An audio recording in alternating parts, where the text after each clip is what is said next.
अलाउद्दीन खिलजी, जिसका कि शासनकाल 1296 से लेकर के 1316 तक रहा। खिलजी वंश के शासकों में सबसे लंबा शासनकाल अलाउद्दीन खिलजी का रहा। लेनपुल ने अलाउद्दीन खिलजी को सल्तनत का समुद्रगुप्त कहा तथा बुलजले ने उसकी तुलना जर्मनी के बेस्मार्क से की है। अलाउद्दीन खिलजी के बचपन का नाम अली तथा गुरशस्प था। जलालुद्दीन ने उसे कड़ा मनिकपुर का सूबेदार बनाया। 1292 में उसने भिलसा नगर को लूटा और वहां से अपार संपत्ति एकत्रित की। लूट के एक भाग को उसने अपने चाचा जलालुद्दीन के पास भिजवा दिया, जिससे जलालुद्दीन ने प्रसन्न होकर उसे कड़ा के अतिरिक्त अवध का भी सूबेदार बना दिया। Doctor A K. निजामी के अनुसार अलाउद्दीन खिलजी ने गुप्त काल के बाद भारत को पहली बार ऐसी प्रशासनिक व्यवस्था प्रदान की कि मध्ययुगीन यातायात और परिवहन के उपलब्ध साधनों के अंतर्गत हो सकती थी। अलाउद्दीन ने दिल्ली पर अधिकार करने के बाद इल्तुतमिश के सफ़ेद राजमहल, कर्स सफ़ेद और बलबन के लाल महल में सिंहासन रूढ़ होने के बाद सीरी के 1000 सितून 1000 खंभों वाले महल के निर्मित होने तक वह वहीं रहा। परंतु उसने कड़ा मनिकपुर में स्वयं को सुल्तान घोषित कर दिया था तथा उसने राजधानी दिल्ली में बलबन द्वारा बनवाए गए लाल महल में विधिवत अपना राज्याभिषेक कराया। अलाउद्दीन के राज्यारोहण के साथ ही सल्तनत में साम्राज्यवादी युग का सूत्रपात होता है। अलाउद्दीन खिलजी ने अबुल मुजफ्फर सुल्तान अल-दुनिया वादीन मोहम्मद खिलजी, यामिनी उल खिलाफत नासरी अमील उल मुमनिन सहित द्वितीय सिकंदर एसानी की उपाधियों को ग्रहण किया। सुल्तान बनने के पश्चात अलाउद्दीन खिलजी ने अरकली, बलवनी, जलाली और सभी अमीरों का समूल नष्ट कर दिया। अलाउद्दीन के समकालीन अमीर खुसरो तथा परवर्ती लेखक इसासी दोनों ने उसे भाग्यशाली व्यक्ति कहा। अलाउद्दीन ने युद्ध के द्वारा अपनी सल्तनत का प्रभावशाली विस्तार किया, जिसमें उत्तर भारत में पंजाब, सिंध और उत्तर प्रदेश सीधे केंद्रीय नियंत्रण में थे।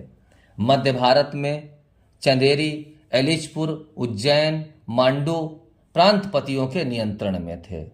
राजपूताना, यादव, होयसल, काकतीय ये इसको कर देने वाले राज्य थे। गुजरात अलाउद्दीन खिलजी के शासनकाल में कभी शामिल नहीं रहा और यह सदैव स्वतंत्र रहा। अलाउद्दीन के समय सर्वाधिक मंगोल आक्रमण हुए और इन आक्रमणों से बचने के लिए उसने रक्त और लौह की नीति अपनाई। मंगोलों से सुरक्षा के लिए उसने सीरी का किला बनवाया और अलाउद्दीन का पहला शासक था जिसने हिंदू राजाओं से केवल कर वसूल किया। एल श्रीवास्तव के अनुसार अलाउद्दीन दिल्ली का पहला ऐसा शासक था जिसने धर्म के आधार पर राज्य पर नियंत्रण स्थापित किया और साम्राज्यवाद भी अलाउद्दीन के राजस्व के सिद्धांत का एक आधार था। अलाउद्दीन ने विजय को उत्तर भारत तथा दक्षिण भाग 2 भागों में बांटा। अलाउद्दीन की गुजरात विजय पहली विजय थी और यहाँ का बघेल राजा कर्ण सिंह अपनी देवल देवी को लेकर राजा रामचंद्र देव के पास चला गया। अलाउद्दीन ने उसकी पत्नी कमला देवी से विवाह कर लिया। गुजरात अभियान से उसने मलिक काफूर को नुसरत खां से 1000 दीनार में खरीद कर दिल्ली भेजा और इसलिए उसे 1000 दीनारी कहा गया। अलाउद्दीन ने उसे मलिक ताजुल मुल्क की उपाधि देकर दक्षिण के सैन्य अभियान का प्रबंधक बनाकर भेजा। अमीर खुसरो द्वारा लिखित आशिका में खिज्र खां तथा देविल देवी के प्रेम विवाह का वर्णन है। खिज्र खां जो कि अलाउद्दीन का पुत्र था। 1301 में अलाउद्दीन ने रणथंभौर के राजा हमीर देव को पराजित कर उनकी हत्या कर दी और उनकी पत्नी रंग देवी ने जौहर कर लिया। इस अभियान का प्रत्यक्षदर्शी अमीर खुसरो था। 1303 आते आते चित्तौड़ का राजा रतन सिंह था और अलाउद्दीन ने इस नवीन चित्तौड़ विजय तथा खिज खां के नाम पर इस किले का नाम खिजाबाद रखा। मलिक मोहम्मद जायसी ने अपनी पुस्तक पद्मावत में इस अभियान की कहानी का उल्लेख किया है। चित्तौड़ अभियान के समय सुल्तान के साथ अमीर खुसरो था। उसने अपने एक ग्रंथ में चित्तौड़ किले के बारे में कहा है कि हिंदुओं का स्वर्ग 7वें स्वर्ग से भी ऊंचा था। जोधपुर के शिलालेखों में कहा गया कि अलाउद्दीन के देवतुल्य शौर्य से पृथ्वी अत्याचारों से मुक्त थी। 1305 में मालवा के मलहक देव तथा 1308 में मारवाड़ के राजा शीतल देव को अलाउद्दीन खिलजी ने पराजित किया। 1311 में जालौर के कनेर देव को पराजित कर उत्तर भारत की विजय को उसने पूर्ण कर लिया। अलाउद्दीन पहला ऐसा शासक था जिसने विंध्याचल श्रेणियों को पार कर दक्षिणी प्रायद्वीप को जीतने का भी प्रयास किया। इस विजय का उद्देश्य धन तथा साम्राज्य का विस्तार था। अलाउद्दीन सल्तनत का पहला शासक था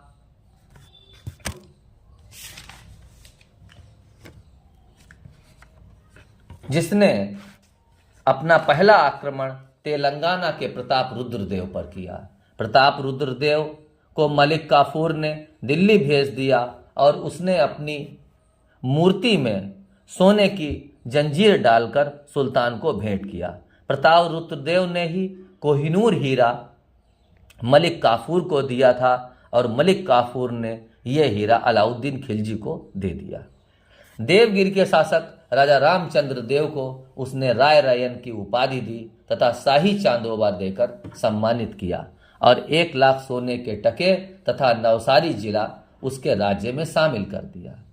धन की दृष्टि से पांड्य राज्य पर उसने आक्रमण किया और वहां बरमतमती के लिंग महादेव के मंदिर को लूटा और फिर नष्ट किया। पांड्य राज्य पर मलिक काफूर का सबसे सफल आक्रमण रहा। अलाउद्दीन ने की पहली योजना नवीन धर्म की स्थापना थी, जिसे दिल्ली के कोतवाल आइन उल मुल्क के कहने पर उसने त्याग दिया। उसकी दूसरी योजना सिकंदर के समान विजय पताका को फहराने की थी। इसासी कहता है कि उसके शासनकाल में किसी प्रदेश पर ऐसा न्याय होता था जैसे बगीचे पर मानसून की वर्षा। अलाउद्दीन के समय में कुछ विद्रोह हुए जिसमें अकत खां, मलिक उमर, मंगू खां, हाजी मौला तथा नवीन मुसलमान के थे, जिसमें सबसे पहला विद्रोह नवीन मुसलमानों का हुआ। इन विद्रोहों को दबाने के लिए उसने 4 कारण बताए और सुल्तान जैसे जिसमें सुल्तान का जनता के सुख दुख से अज्ञान रहना, त्योहारों, उत्सवों एवं भोजन के अवसर पर मदपान और अमीरों की एकता तथा धन का संगठन।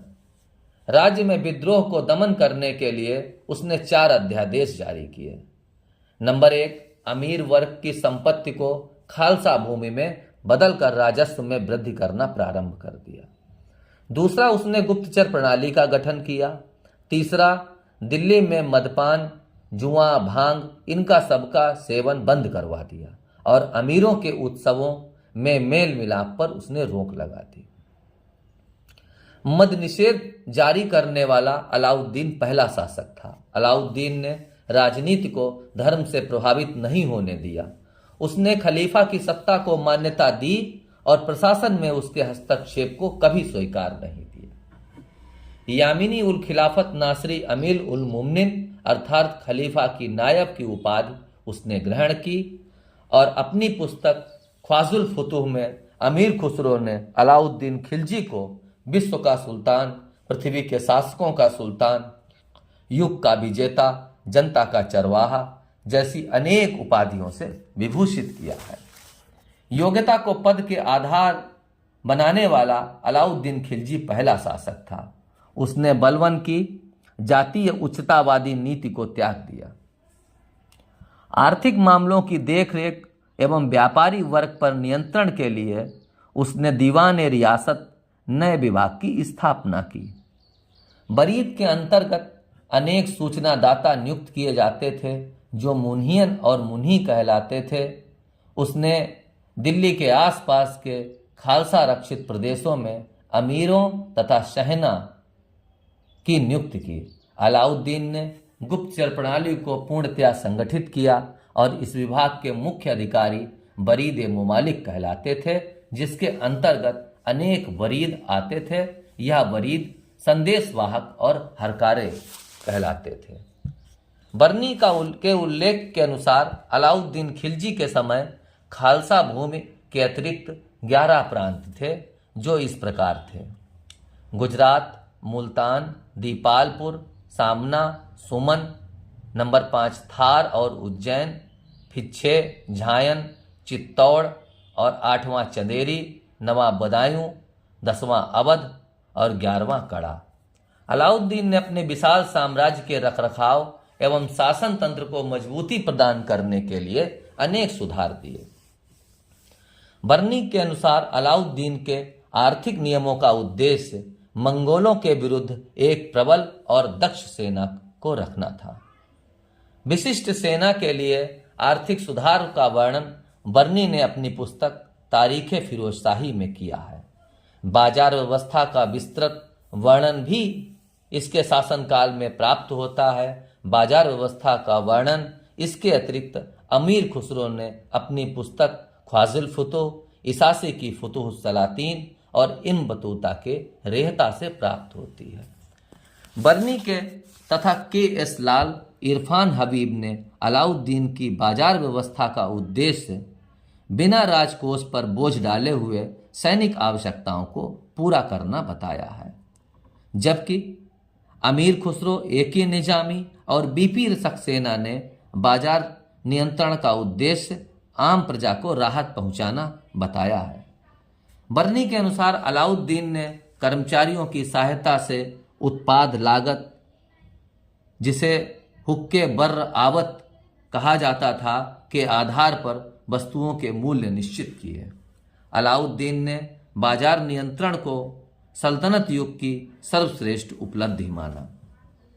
अलाउद्दीन खिलजी के समय सराय अदल का निर्माण दिल्ली में बदायूं द्वार के सामने करवाया, जिसमें प्रत्येक व्यापारी को दीवाने रियासत में नाम लिखवाना पड़ता था। मलिक कबूल को सहना बाजार का अधीक्षक नियुक्त किया। सराय अदल न्याय का स्थान, यहाँ बाहरी प्रदेश के और अधीनस्थ राज्यों और विदेशों में निर्मित माल का बाजार था, जिसे सरकारी सहायता प्राप्त थी। अलाउद्दीन ने मुल्तानी व्यापारियों को ऋण प्रदान किया, जिससे वह उपलब्ध मूल्य पर कपड़े खरीदें और बाजार में निर्धारित मूल्य पर बेचें।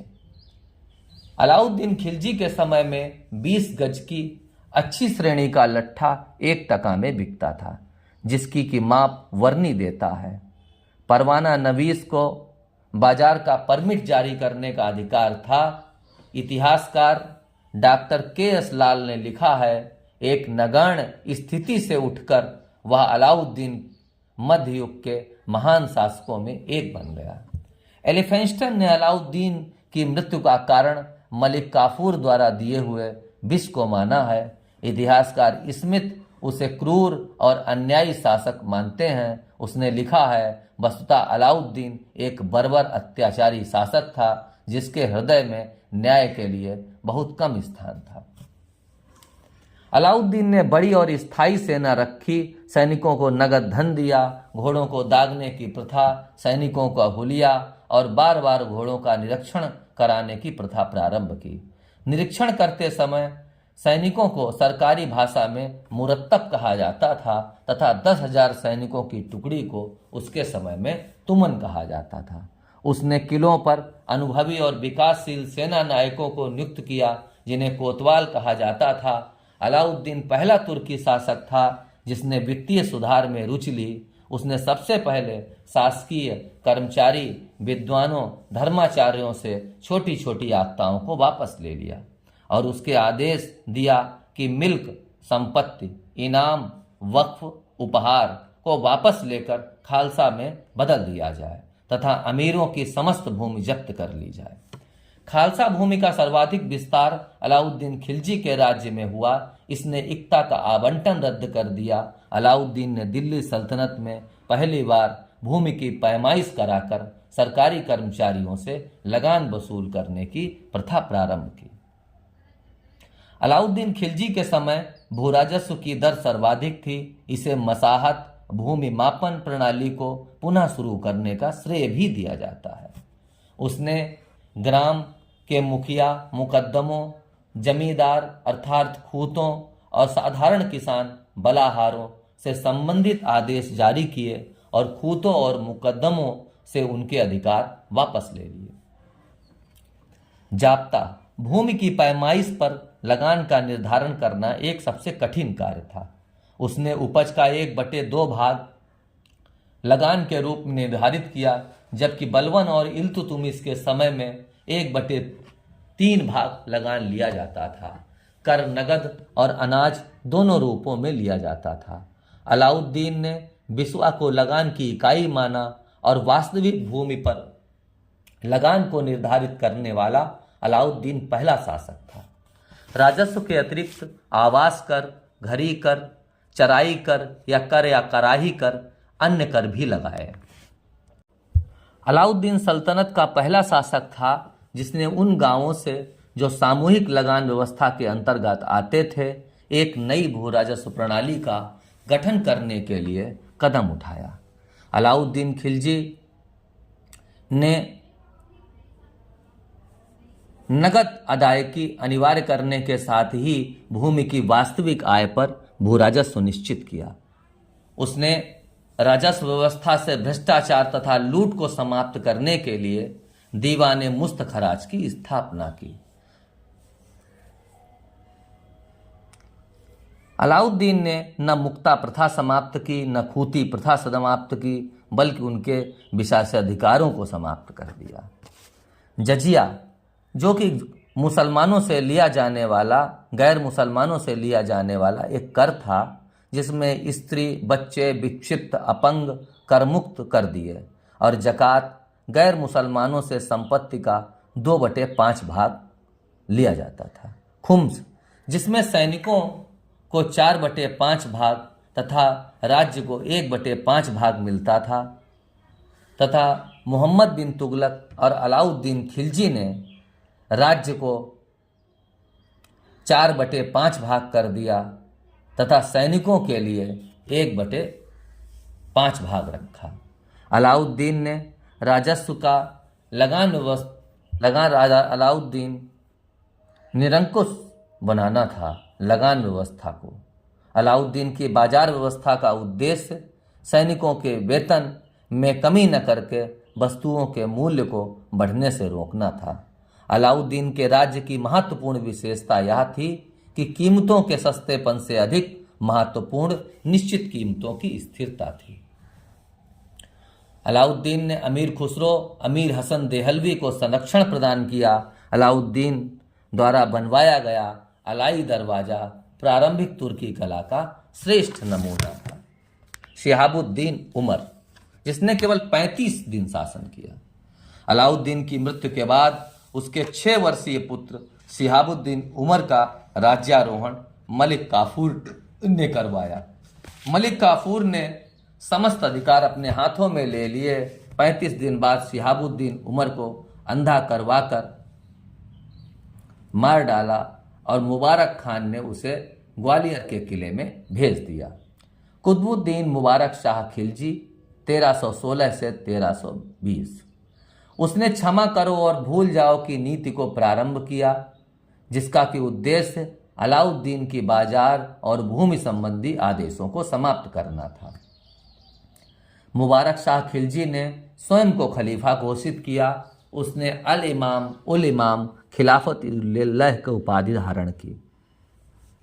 मुबारक शाह खिलजी ने शेख निजामुद्दीन औलिया से विवाद हो गया और हसन बरादू नामक व्यक्ति को सुल्तान ने खुसरो खां की उपाधि देकर अपना वजीर बनाया।